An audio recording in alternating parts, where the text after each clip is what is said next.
안녕하세요. 매일 주만 섬기리라 찬양의 가사처럼 살고 싶은 김희준 성도입니다. 지난 7월 새가족 교육을 받고 현재는 육남선교회 구제부에서 활동하고 있습니다.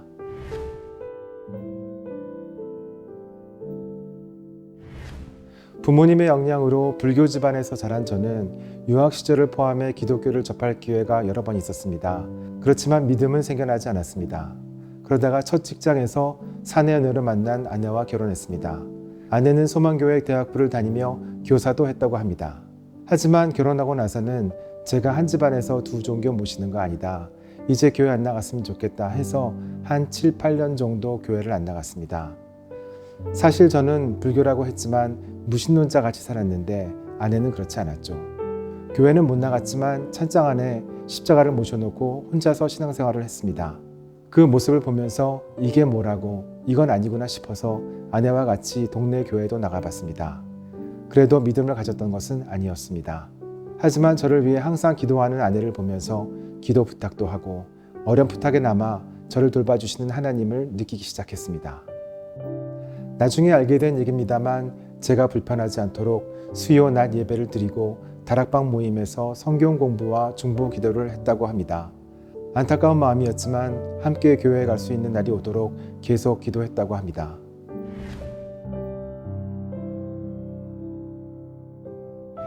(40대) 후반까지는 어려움이 있어도 패기로 이겨냈습니다.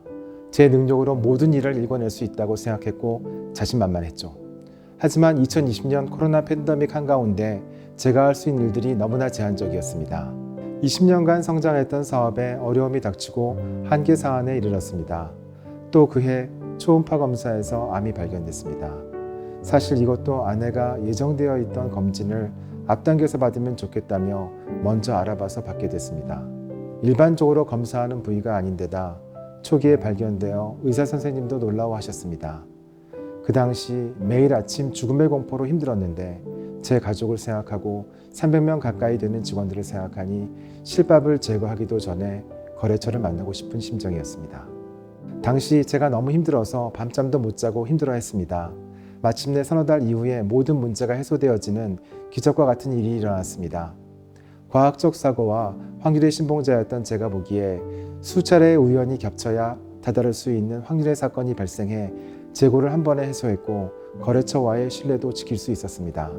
하지만 하나님을 향한 믿음이 굳어지진 않았던 것 같습니다. 오히려 자신감에 도취되어 새로운 사업을 시작했습니다. 하지만 오미크론 확산으로 또다시 위기에 봉착했습니다.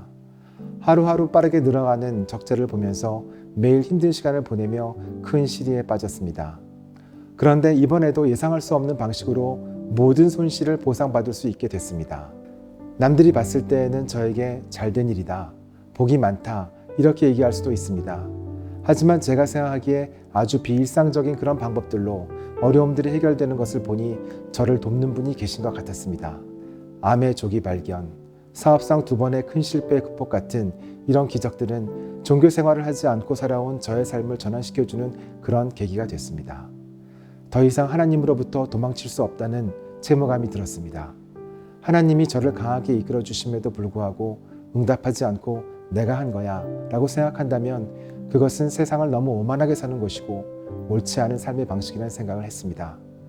이제 하나님께 보답하는 삶을 살고 싶은 마음이 드는 거죠.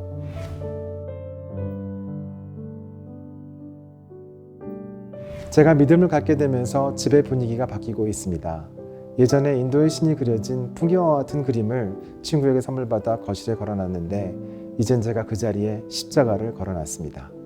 저와 아내 모두 가정에서 종교관을 중립적으로 뒀지만 부모가 신앙생활하면 자녀들도 그것을 보며 영향도 받을 테고 저희 부부가 기도하면 언젠가 하나님께서 신앙의 길로 인도하실 것으로 확신합니다. 아내가 너무너무 기뻐하고 놀라워했습니다. 이러한 하나님의 역사를 보기 위해 당신을 만났구나. 한 사람을 변화시키는 과정을 보여주고 알려주시기 위해 하나님이 이런 신앙 없는 사람을 남편으로 만나게 했구나. 이러한 경험을 통해 믿음의 지경이 더 넓어졌다고 얘기하더군요. 기도입니다. 제가 기도를 할 줄 모른다고 생각해서 기도 자체를 회피하는 그런 모습이 있거든요. 다른 분들은 긍휼과 자비가 많으신, 사랑이 많으신 이런 말씀이 나오는데 저는 그런 게 입이 안 떨어져요. 식사 기도도 회피하게 되고 아내한테 대신 해달라고 하기도 합니다. 그래서 제 나름대로 사도신경이라든지 주기도문을 암송하면서 믿음을 키워나가려고 하는데 옳은 방법인지 모르겠습니다.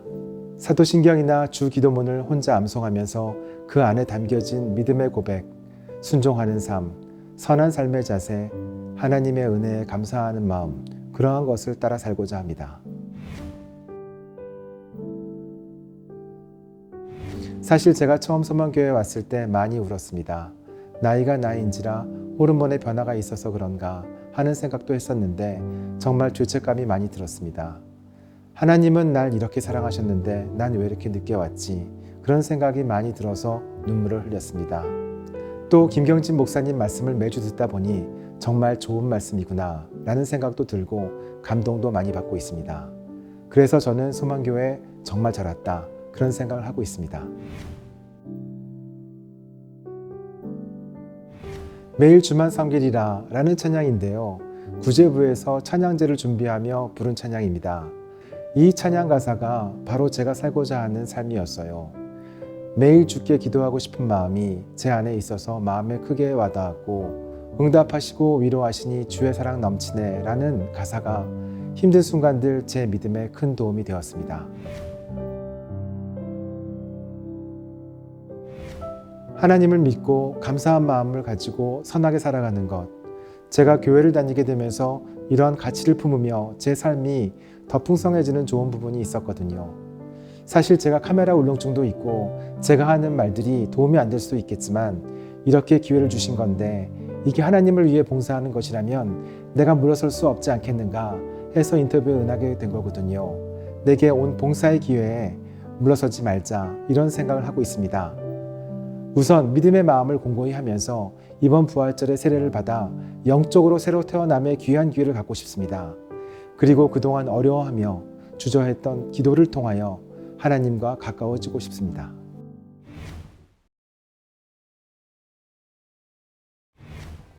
나는 매일 주께 기도하네. 매일 주께 나와 기도하리라. 예수를 구주로 고백하는 김희준. 내가 성부와 성자와 성령의 이름으로 세례를 주노라. 아멘. 주의 사랑 넘치네. 제가 만난 하나님은 나의 모든 삶의 걸음에 응답하시고 위로하시는 하나님이십니다. 매일 주만 섬기리라.